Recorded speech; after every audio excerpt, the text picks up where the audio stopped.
Hello বন্ধুরা, আমি ডোনা তোমাদের সাথে আবার একটা নতুন ভিডিও নিয়ে চলে এসেছি। এটা ছিল সোমবার সকালের ভিডিও। সোমবার দিন সকালে আমি একটাই শুধু ভিডিওর ক্লিপ নিতে পেরেছিলাম, আর নেওয়া হয়নি। কেন কি সোমবার দিন কি হয়েছিল বলো তো, সারাদিন বৃষ্টিটা হচ্ছিলো ঝিরঝির করে, তাই পুতুসোনাকে খুব একটা বারও করিনি, আর আমারও একটু বসে দাঁড়িয়েই কেটে গেছে, তো যার জন্য ভিডিওর ক্লিপগুলো আর নেওয়া হয়নি। তো সোমবার দিন রাতে বাড়ি চলে এসেছিলাম, আর মঙ্গলবার দিন সকালবেলায় সেই জন্য ভিডিওটা স্টার্ট করেছি। মঙ্গলবার দিন সকালে পুতুসোনা মেহান দাদার সাথে খেলছে বলটা নিয়ে, তো দুজনে বেশ খেলছে। ও মেহান দাদার সাথে মানে খেলতে বেশ পছন্দই করে। এই বাড়িতে থাকে থাকে খালি দাদা দাদা করে মেহান দাদাকে খুব ডাকে হাঁকে আর কি। তারপর দেখো খেললে কি হবে, খেলার মধ্যে এইটুকু জল পড়ে আছে একটু উঠোনে, সেই জলটাকেও পায়ে করে মারাচ্ছে, ঘাঁটছে। জল ঘাঁটার মানে মানে একদম কি বলবো, শয়তান যাকে বলে। আর দেখো লঙ্কা গাছটাকে ছিঁড়ে ছিঁড়ে ছিঁড়ে ছিঁড়ে অর্ধেক সাফাই করিয়ে দিয়েছে। মা পিছন থেকে বারবার মানা করছে, হাত দিস না হাত দিস না, কিন্তু ও শোনবার পাত্র তো নয়ই।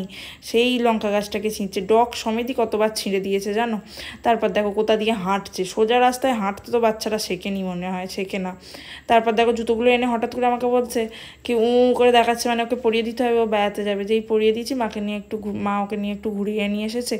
তারপর কোথা থেকে একটা কাকু এসেছে, এসে 500 টাকায় 2টো করে শাড়ি দিচ্ছিল। কী শাড়ি কী জানি, মাকে বললাম থাক নিও না, তবে কাকিমারা নিয়েছিল 2টো করে, বাড়িতে পরবে বলে নষ্ট হয়ে হবে, বাড়িতে পরে ফেলবো।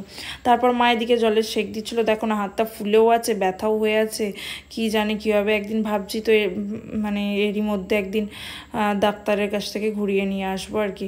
আর ও পুতুসোনা সেই মিয়ান দাদার কাছে ঘুরঘুর করছে যাবে বলে, আর যেই বলেছি মাংকি আসছে ওই জন্য দৌড়ে ছুটে চলে আসছে। তারপর কিছুক্ষণ পর কাকিমা 2-4টে ছিঁড়ে ভাজা দিয়েছিল, সেইগুলো বসে খাচ্ছিল। আবার ওর মেহান দাদা ওকে খাইয়ে দিচ্ছিল, বড় দাদা বলে কথা, ওকেই এখনও খাইয়ে দিতে হয়, ও আবার ভাইকে খাইয়ে দিচ্ছে। যাক, দুজনে মিলে বেশ ভালোই মানে থাকে আর কি। দুজনে ও দাদা দাদা করে, আর ও খুব ভাই ভাই করে আর কি। মায়েরাও একটু কথা বলছিল, ওই হাঁড়ি রাখা চচ্চড়ি এইসব আছে সেই সব নিয়ে আলোচনা করছিল।